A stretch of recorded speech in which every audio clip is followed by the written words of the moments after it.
পরিচিত এক হিন্দু বোনের প্রশ্ন, যে সন্তানটা মুসলিম বাবা মার ঘরে জন্ম হয় সে সাধারণত মুসলিম হিসেবে জীবন অতিবাহিত করে, আর যে সন্তান হিন্দু বাবা মার ঘরে জন্ম নেয় সে সনাতনী ধর্মে দীক্ষিত হয়। এতে মানুষের তো কোনো হাত নেই, স্রষ্টার চাওয়াতেই তো সে হিন্দু ঘরে জন্ম নিয়েছে। মুসলমান না হলে তাকে কেন জাহান্নামে যেতে হবে? তার জন্য ধর্মান্তরিত হওয়া কি সহজ কথা? ঠিকানা দেবিদ্বার, কুমিল্লা। ধন্যবাদ। যেই হিন্দু বোন প্রশ্ন করেছেন সেই বোনকে আমি বিনয়ের সাথে বলতে চাই, আল্লাহ রাব্বুল আলামিন আমাদের প্রত্যেককে বিবেক দিয়েছেন। যাকে আল্লাহ বিবেক দেন নাই, যিনি মানসিকভাবে সুস্থ নন, সেই লোকটা এই জবাবদিহিতার আওতায় নাই।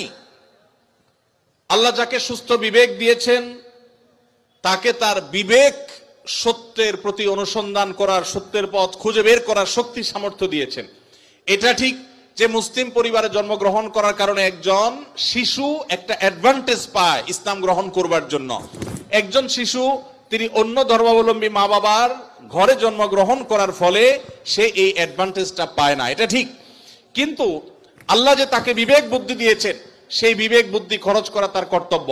তার কাছে ইসলামের দাওয়াত যদি পৌঁছে থাকে, ইসলাম যে একমাত্র সত্য ধর্ম, সেই আহ্বান যদি পৌঁছে থাকে, আল্লাহ কোরআনে বলেছেন ইন্নাদ-দীনা ইনদাল্লাহিল ইসলাম, ইসলাম হলে আল্লাহর কাছে একমাত্র মনোনীত দিন। আল্লাহ বলেছেন ওমান ইয়াবতাগি গায়রাল ইসলামি দীনান ফালান ইউকবালা মিনহু, যে ব্যক্তি ইসলাম ছাড়া অন্য কোন ধর্মকে দ্বীন হিসাবে গ্রহণ করবে সেটা আল্লাহর কাছে অ্যাকসেপ্ট হবে না।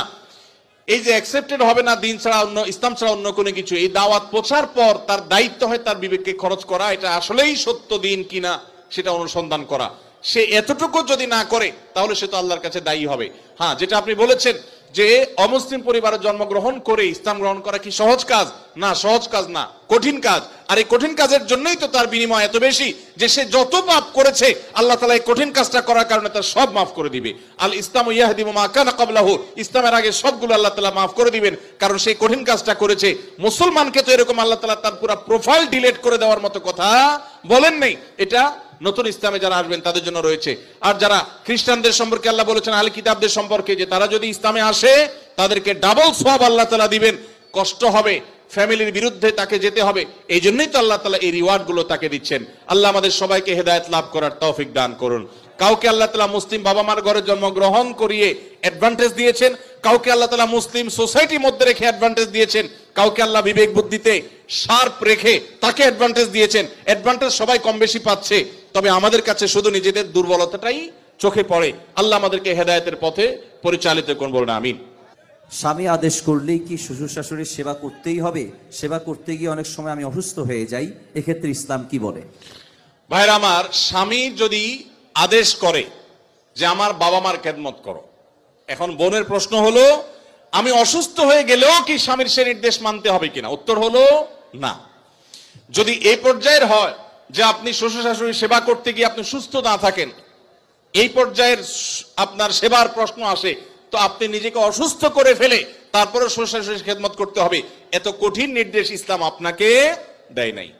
তবে এ জাতীয় ইস্যুতে আমি অনুরোধ করব, কোনো ভালো বিচক্ষণ বিদগ্ধ আলেমের কাছে দেখা করে উভয়ের পরিস্থিতি পর্যালোচনা করে অ্যাসেসমেন্ট করিয়ে তারপর সমাধান নেওয়ার চেষ্টা করবেন। কারণ এখানে আপনার কাছে যেটাকে মনে হচ্ছে বাড়াবাড়ি, আদতে সেটা খুব নরমাল বিষয় হতে পারে। এজন্য তৃতীয় পক্ষের কারোর সহযোগিতা নিলে সেটা সবচেয়ে ভালো হয়।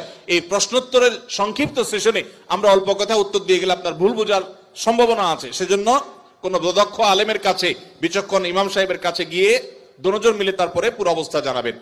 শরীয়ত মৌলিকভাবে মেয়েদের জন্য শ্বশুর শাশুড়ির খেদমত করাকে ফরজ ওয়াজিব করে নাই, কিন্তু স্বামীর প্রতি তার যে শ্রদ্ধা ভালোবাসার দাবি আছে, সেই দাবি থেকে যে স্বামীটা সারাদিন আমার সংসার সন্তানের উন্নতির জন্য কষ্ট করে, সেই স্বামীটার অগোচরে তার উপরে কর্তব্য তার বাপ মার সেবা করা। তিনি যেহেতু আমার কাজে গেছেন, আমি তার জন্য একটু হেল্প করলাম, তার হয়ে একটু কাজ করলাম।